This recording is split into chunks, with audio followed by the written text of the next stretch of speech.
Hello and welcome back to Mass Automotive Channel. This is going to be part two of the 2001 Subaru Legacy GT that needed a new clutch. And instead of pulling the transmission, we decided to go ahead and pull the engine because the engine had some pretty good leakage, and it's about the same amount of effort to pull the engine as it is the transmission. So I figured let's pull the engine, make it a lot easier to do some checks on the engine. So we're doing the checking the timing belt. Also, we took off the oil pan and the oil pickup tube. Made sure everything looked good in here and that there's no metal or anything. It actually looked very clean. I just went ahead and put back the windage tray. I did test the oil pickup tube to make sure that it was not leaking. Apparently these things are notorious for leaking right around there at the pickup where they braze that tube onto that filter housing there. And of course this one still is very good, so no issues there. Also, we're going to go ahead and continue with doing a leak down on the each of the cylinders just to make sure that the engine's in good health before we go ahead and put it back. It's just so easy to do with the engine out, it's kind of pointless not to do it. Also, on the other side of the motor here, by the way, this is all cleaned up. It was much more oily. So anyway, if it cleaned up, if it does leak more oil, we'll be able to see where the oil is coming from. I did go ahead and pull the plug wires here because I wanted to check the spark plugs, and in the process, pulling one of these, the little contact inside the plug here came out, so I did have to buy a new set of wires for this motor. So anyway, we'll go ahead and continue pulling these plugs, taking a look at the plugs, and do a quick leak down just to see the general health of the motor.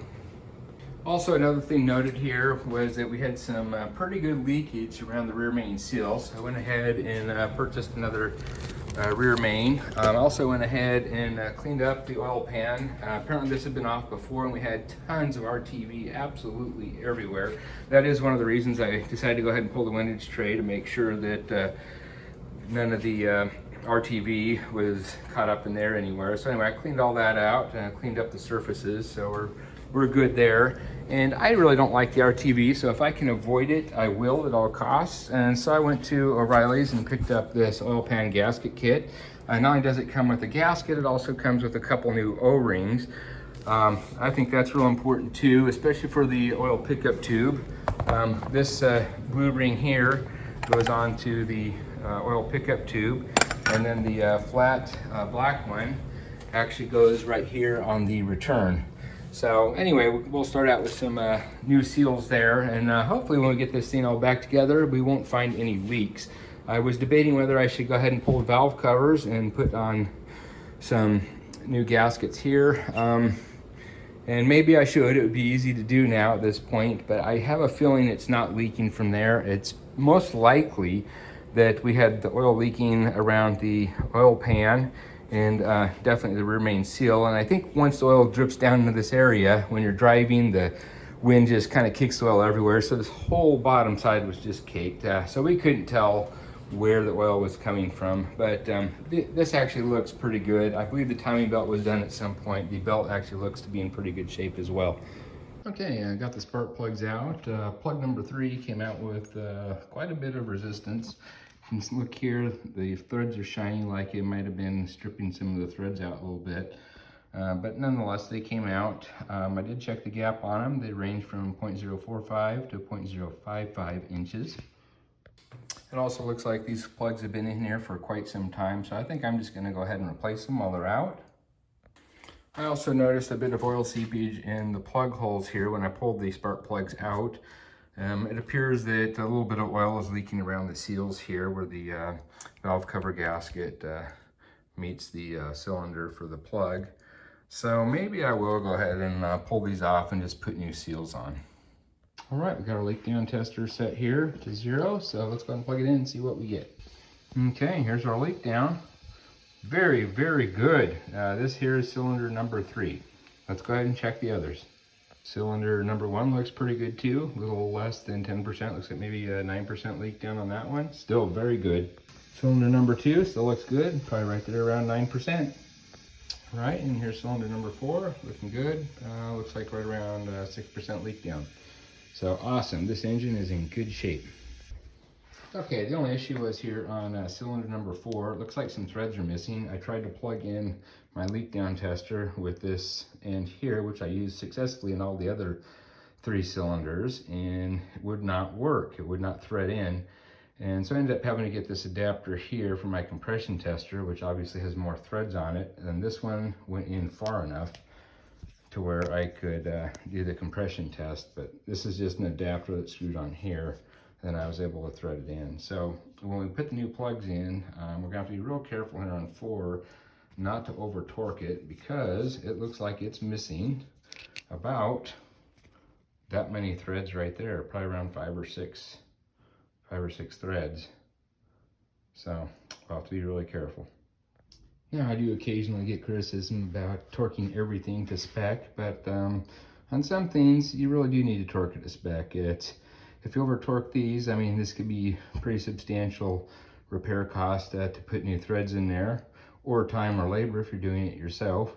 And as I recall, don't quote me on this, but I believe that the torque spec on this is somewhere between 12 and 16 pound-feet. It's definitely under 20. So when you're doing plugs, yeah, if you're going over 20, you're probably over torquing these things, and then you risk damaging threads. And just based on the difficulty of getting all of these out, I know that they were over torqued. These are really in there tight. Now, another thing I noticed when doing this, when I put this extender here in and moved the crank to find top dead center, I did notice that when this hit the piston down there, it made kind of a soft noise. It wasn't a clink like it was hitting metal. So I suspect that there's probably a fair amount of carbon buildup in these pistons. So I'm gonna get the borescope out, and we'll go ahead and take a look and see what those look like. Okay, so we're looking at the top part of the piston there. I can still see cross hatching in the side, so that's good. Cylinder walls look to be very good, but as you can see, there is a fair amount of carbon buildup on those pistons. Let's see, out of focus there. There we go. There's the top of it. The writing on the top of the pistons is no longer legible.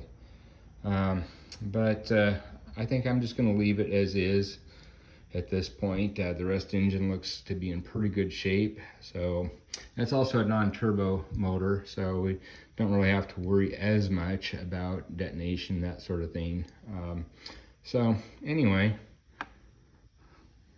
I'll look at the other pistons as well, but I have a feeling that they're all going to be pretty similar. Okay, I just got the timing belt off. Went ahead and replaced this pulley. This was the old one here. It was making some noise. And the other pulleys look like they're going to need replaced too. Listen to this. It spins too easy and makes too much noise. That one's making some noise.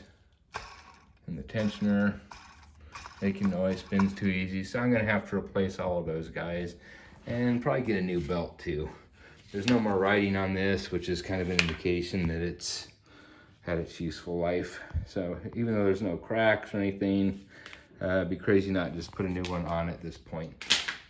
Okay, just went ahead and pulled off the crankshaft pulley so we can inspect the front main seal around the crankshaft here, and you know, it looks pretty dry, so I think I'm going to leave this one alone.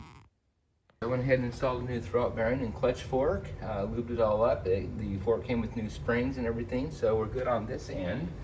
And for the motor and the timing belt, I went ahead and purchased this Gates power grip belt. Unfortunately, if you look closely here, you will see that it says made in China there.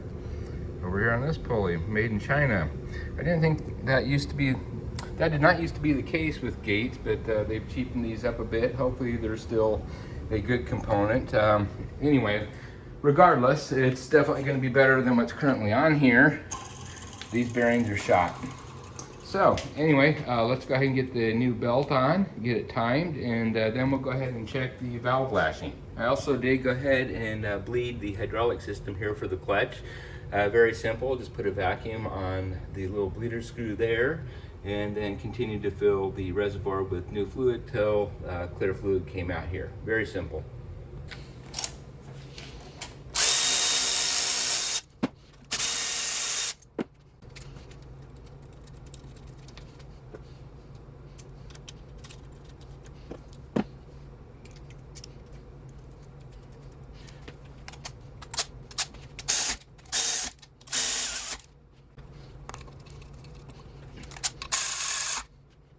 All of these pulleys here that have the 14 mm get torqued down to 28.8 pound-feet.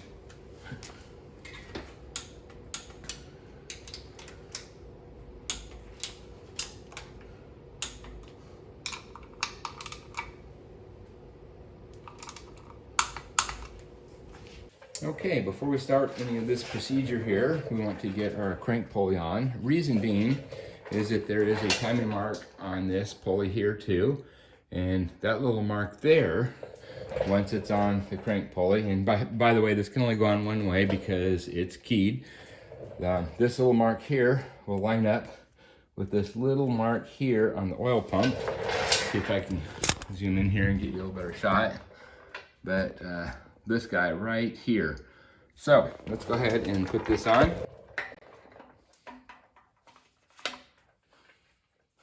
And once we have the pulley on, in order to turn the crank, we'll put in the bolt for this. Okay, this little mark here needs to line up here, so we need to turn it just a hair. And what this is doing really is putting all the pistons halfway through their travel. That way, when we turn the cams here on the end, it will eliminate any possibility for the valves hitting the pistons. So it's important that this be in the center before we mess with the valves. Okay, so let's just crank this ever so slightly. There we go. I think we got a perfect lineup now. Okay, now that we have that lined up, we can go ahead and line up the marks on these cam pulleys here. Now, if we look real close, there's a couple things to notice. You'll see that there's an arrow here. This is not our timing mark. Right here is our timing mark. And this little mark needs to line up right here where these two halves come together. And over on the other side, we still have part of the timing belt cover on. And this little notch here is what we use to line this mark up with. So we'll go ahead and clock these till those are lined up. And then we'll go ahead and put the belt on.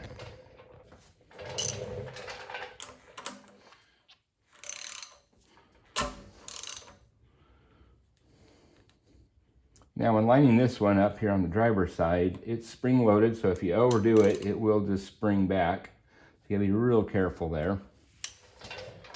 And this one is pretty much unloaded, so very easy to line this side up. Okay, so before we go ahead and put this belt on, let's make sure everything is lined up here correctly and the belt is orientated correctly. So again, you want to make sure that the lettering and the writing is facing towards you so it's legible when it's this way. This mark here is going to line up with the crank pulley here. And then the mark over here, the timing mark on this pulley. And then of course the one on this side with this pulley here. Okay, and once you got your belt on, double check, make sure everything's lined up correctly. That one is for sure. Crank. Yep, right on. And driver's side, perfect. Okay, then once you have everything lined up, you can go ahead and pull the pin on the tensioner. And then I'm gonna spin it around, make sure everything moves freely like it should. And everything stays lined up, and then I think we're good to go.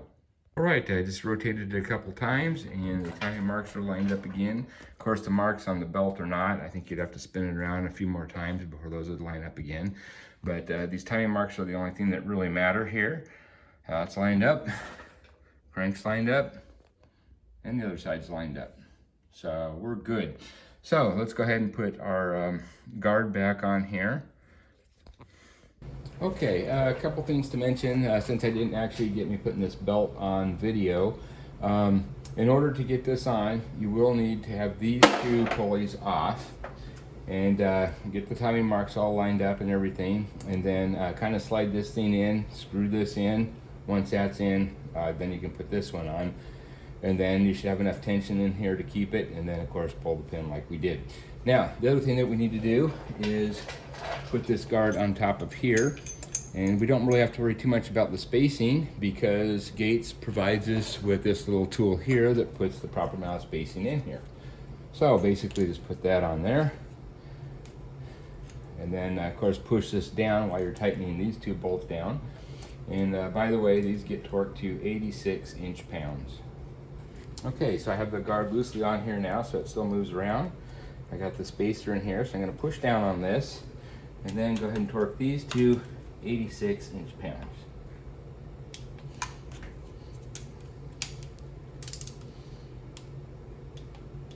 And then we can pull the spacer out. Okay, now to check valve clearances, we are going to use these arrows.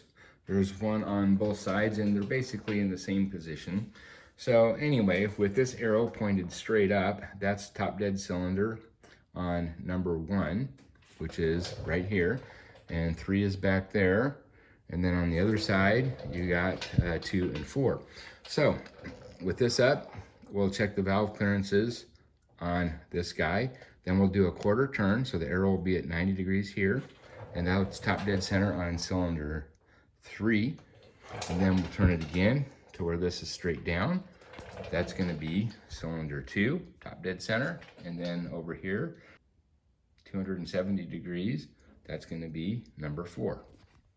Okay, now we're top dead center on cylinder 1. We should be able to detect a little bit of play here. And I can feel those move up and down a little bit. So I got our 0.2 mm filler gauge out here, which is the spec for the intakes, and on the exhaust side it is 0.25 mm, and the tolerances on each of these are plus or minus 0.02. So that means for the intake side we should be between 0.18 and 0.22.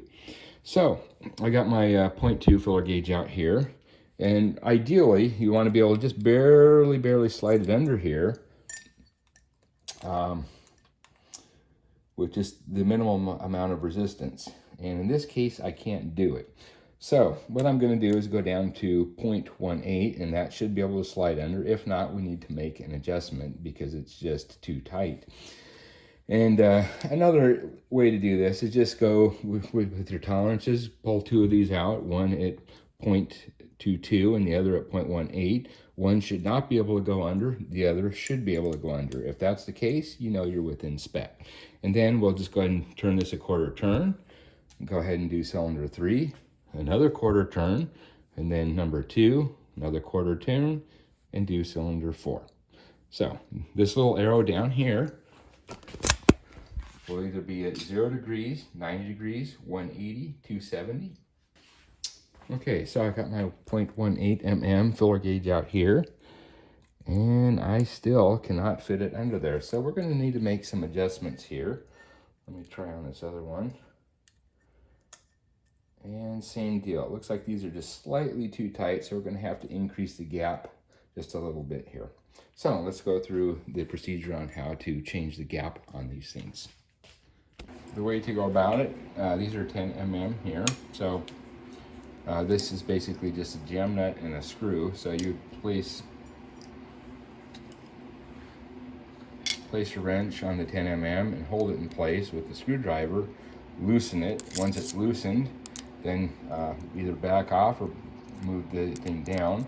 Put your filler gauge under it. Since it's 0.2, I'd put a 0.2 under there, and then just twist this until it barely hits, and then hold it in place, and then tighten the jam nut.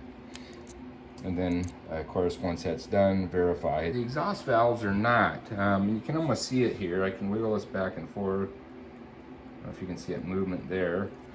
But down here on the exhaust, very little. And then I put the filler gauge in there, the 0.18, which is actually out of spec, and that won't even fit under there.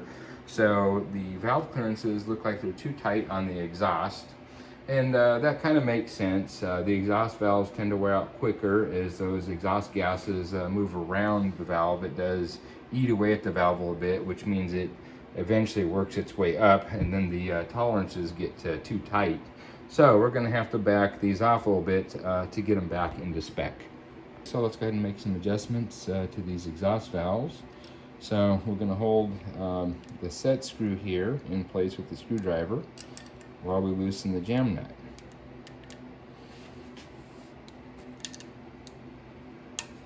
Okay, and that's loosened.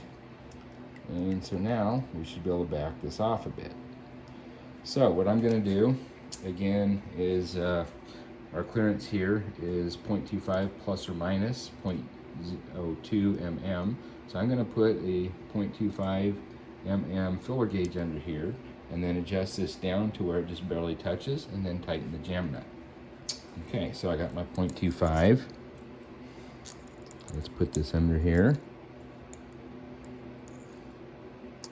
There we go. Now let's just go ahead and tighten this down until it barely touches. Okay, just a little bit of resistance there. So now we'll hold this in place. Hold the set screw in place while we tighten the jam nut. Okay, now let's check our clearances again. Okay, here's our 0.25. And it goes under there. I can feel a little bit of resistance.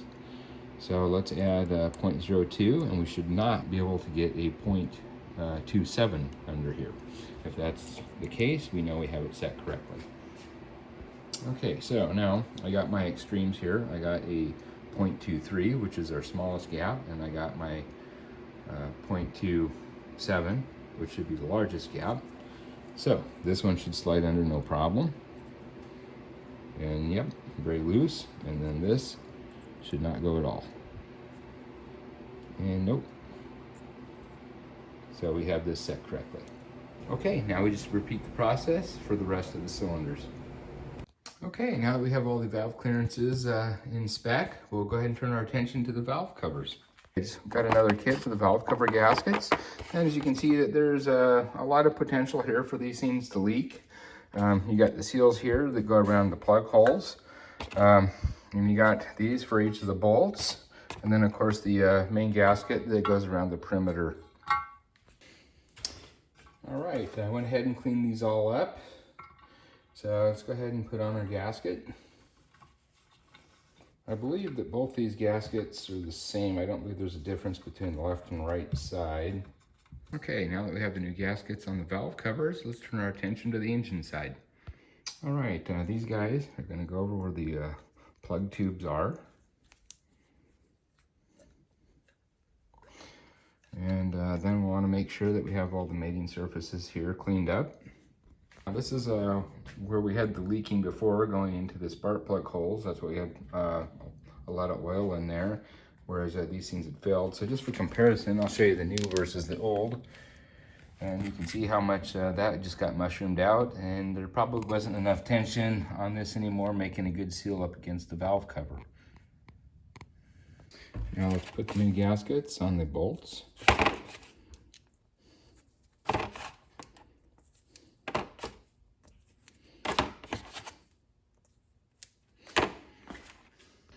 Now one thing to be certain about, you'll see that we got 3 short ones, 2 long ones. The 2 long ones, of course, go here on the top. Okay, now we can go ahead and put the valve cover gasket on. Okay, now we can go ahead and put the valve cover on. And again, the long bolts go on the top.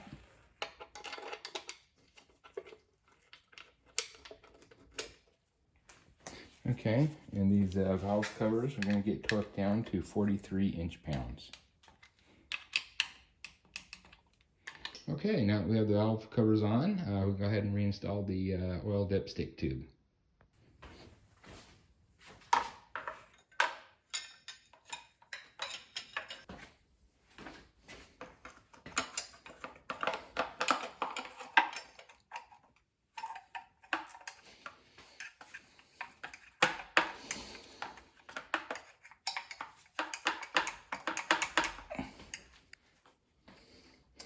And then we'll just reinstall the little keeper bolt here.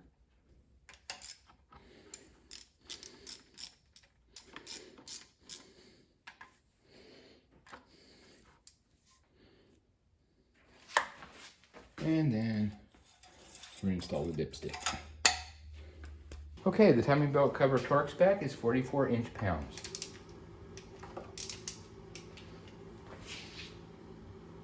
Okay, now the plug wires are back on, let's go ahead and turn our attention to the motor mounts and also that dust cover. We'll need to clean that up a bit, but real easy access now to do the motor mounts, so we'll go ahead and do that next. Okay, these motor mounts get torqued down to 25 pound-feet.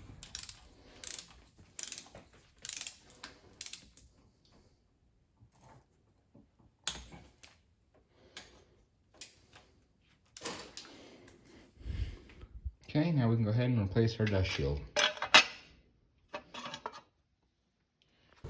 Okay, now we can go ahead and replace the spark plug wires.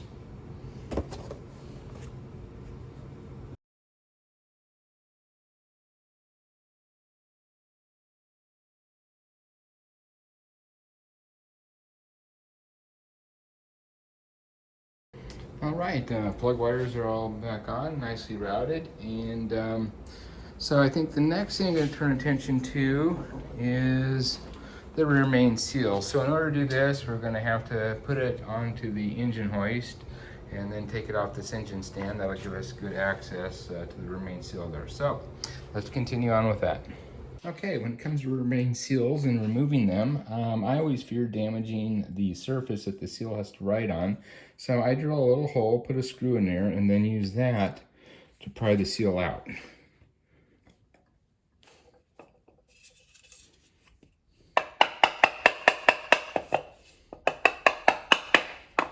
Okay, now that the rear main seal's in, let's go ahead and get the new flywheel on. All right, loosely got the flywheel on here now. And by the way, these bolts are going to go down to 52 pound-feet. And we need to install the pilot bearing, which goes into the flywheel. First of all, make sure that you have the right size pilot bearing, and make sure that it goes over the end of the input shaft.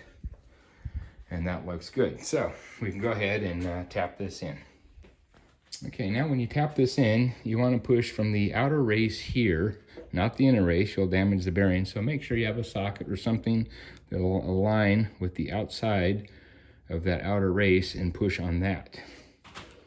Preferably you want something that's a little larger diameter so it will stop when it hits the flywheel here. This obviously is a little too small because it will go inside and you can push the bearing in too far. So I'm going to find something a little larger than this. Okay, this 11/16 inch socket looks like it'll work.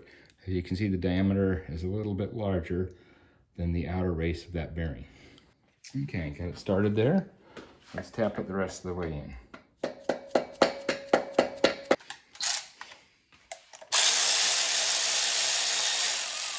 Okay, so in order to hold the flywheel in place while you're torquing these down, the best method I found was to use a combo wrench here. Box on one side, open in on the other.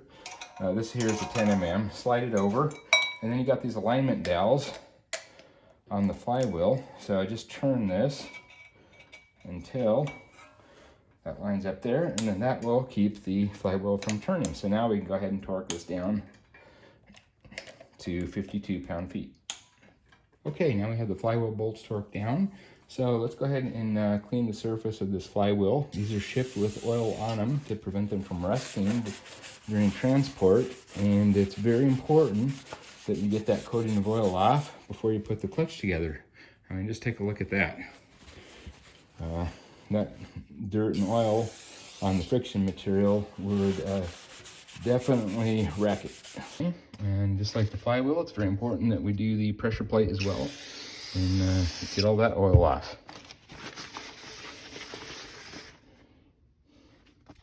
Now ready to install the clutch. So very important when you're handling the clutch, don't touch the friction material with your dirty hands. And before we put it on the motor, we're going to verify that it has the correct number of splines by putting it on the input shaft. So let's make sure that this slides over it easily, and it does. And also we did put some grease on the splines there, so it's a good idea to just maybe go back and forth, rub it back and forth, and then wipe any excess off. You can get too much grease on this. If you get too much, it's going to come out here, and then as the clutch is spinning, the grease is going to come out and get on your friction material and wreck your clutch. Okay, so in order to do this, we're going to use the alignment tool here. And also you notice that clutch has a side that protrudes and then a side that doesn't. The side that protrudes goes on the pressure plate side and fills this void here. If you were to install it the other way, you would definitely have some issues.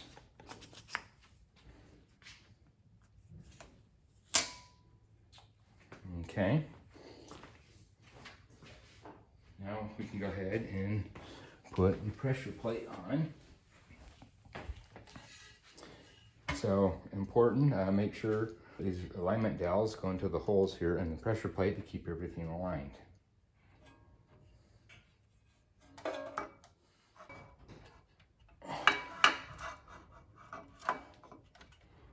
There we go. And we'll get one bolt in here to hold it for now. And then as we tighten these down, we want to make sure that we periodically check the alignment tool, make sure it slides in and out easily. Remember, if this doesn't, that means when you put it onto the transmission, it's not going to slide in and out easily, which could make for a very difficult install. You will notice as you slowly tighten these fingers here on the pressure plate will move inward. And you'll kind of want to make sure they stay even as you're tightening this. Okay, and then I got these down pretty much just by hand. So next we'll have to break out the torque wrench. But you'll notice that these fingers here are much more inward. They're not protruding out beyond the edge of the pressure plate. And the alignment tool still moves in and out easily. So we're in good shape so far. Okay, now we can go ahead and torque the pressure plate bolts down. And I know this is crazy. You would think that it would require a little more torque than 12 pound-feet, but that's what it calls for. And so with that little torque, you won't need to hold anything. You won't need to hold the clutch in place. It's just so darn little. So there's our 12. And again, just kind of go in the star pattern. We're looking good. All right. And once again, check to make sure your alignment tool slides in and out easily. I think we're good. We can go ahead and put this motor back in the car. Okay, so let's get this engine back into the car.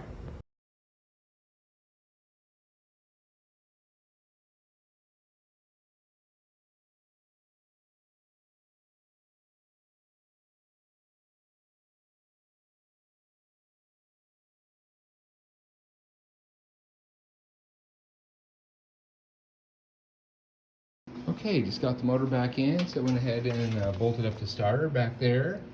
And then the AC compressor right here. Next, going to go ahead and bolt back up the power steering pump. Just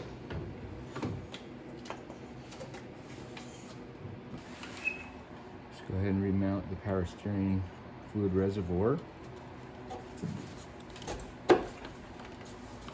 All right, the power steering pump's mounted with 3 bolts. There's 2 short ones and 1 long one. The long one goes down here and go right.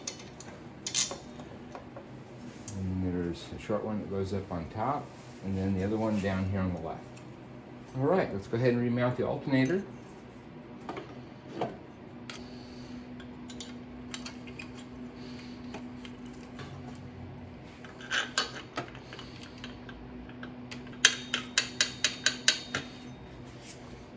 Now we can put our crank pulley back on.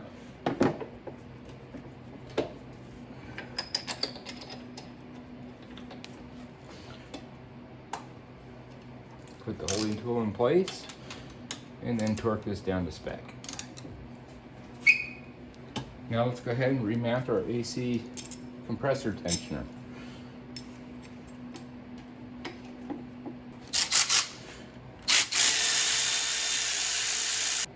Now we can put our belts back on.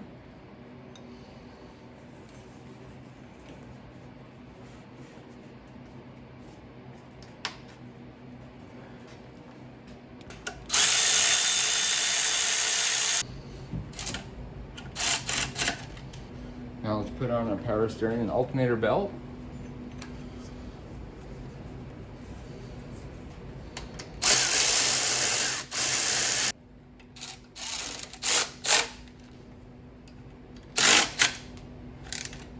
Now let's hook up the electrical for the alternator.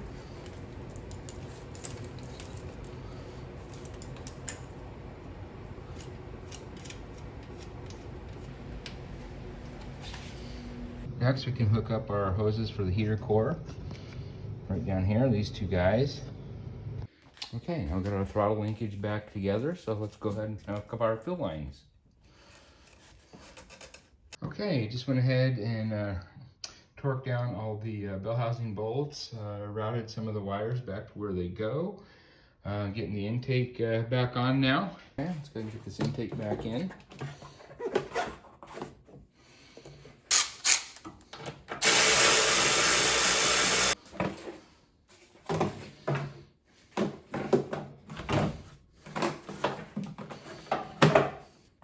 All right, now let's go ahead and reinstall the radiator.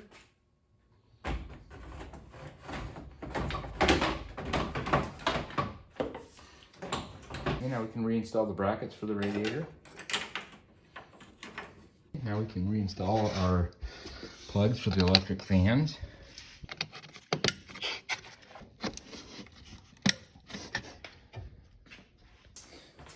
Now we can install our upper and lower radiator hoses. Okay, just reinstalled the headers, the exhaust, the beauty covers, all the intake. Now all we need to do is reinstall the battery, fill it with oil and coolant, and the coolant tank back in. Everything's back together, battery's in, ready to go ahead and try to turn this motor over. I just filled it with some oil, so let's see if she starts.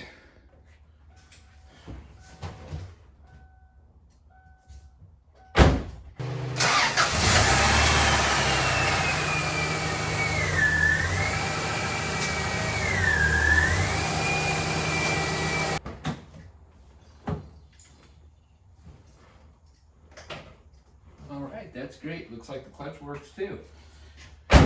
So let's go ahead and check the oil and add a little bit more. I'm sure we'll need to add a little bit more since it got circulated into the filter.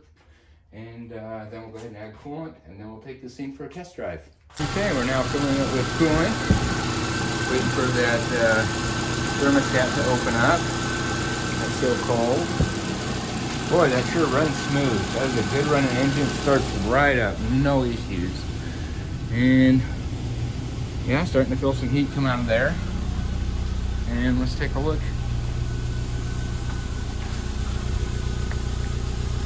No smoke coming out of the tailpipe.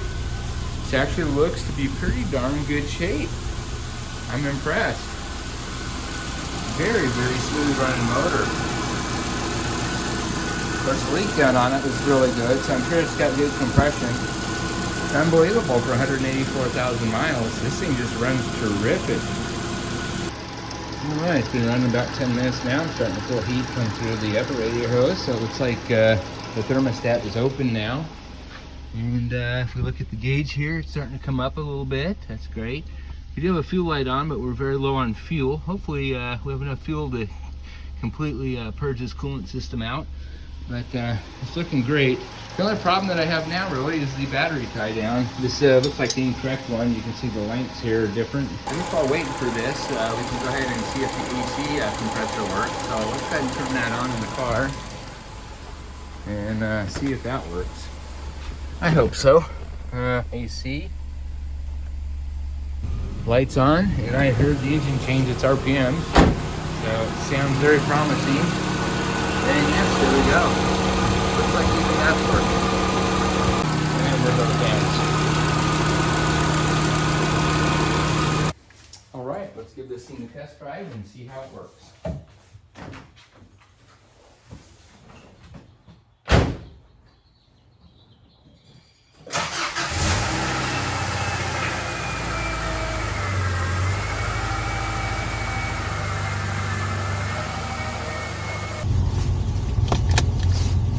Alright, let's give this thing a test drive and see how well it runs.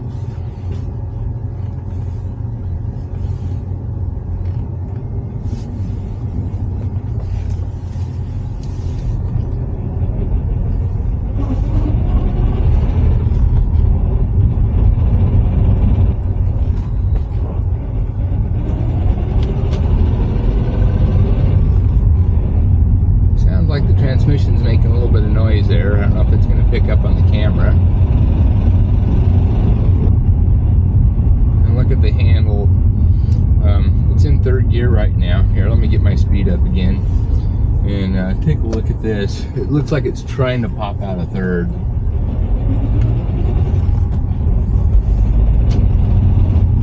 Okay, it's in third. Watch this. I'll hit the gas. Look at it go back and forth. On the gas, off the gas. Let's see what fourth does. boy. Okay, it doesn't even go into fourth. Okay, this is not good. This is in bad shape. It sounds like it's misfiring there. But it's definitely the transmission. I can rev the engine, comes up, but it's when I put it in gear. I think this transmission's on its last leg. Fourth gear, it's a no-go. It will not, physically just not go into fourth. Fifth it does go into. Third it doesn't want to stay in. Oh boy. It's looking like either a transmission rebuild or a transmission swap. This is not good. This is not going to be reliable. Unfortunately. The engine runs great though. No issues there at all. All right, well, there you go. So unfortunately, the transmission either needs to be repaired or replaced. I'm not exactly sure which direction I'm going to go at this point. But the engine runs great and there's no leaks. So anyway, once I make a decision as to which route to go and which is going to be the most cost effective, I'll go ahead and put out a part 3 video. So anyway, till then, I'll catch you next time. Bye-bye.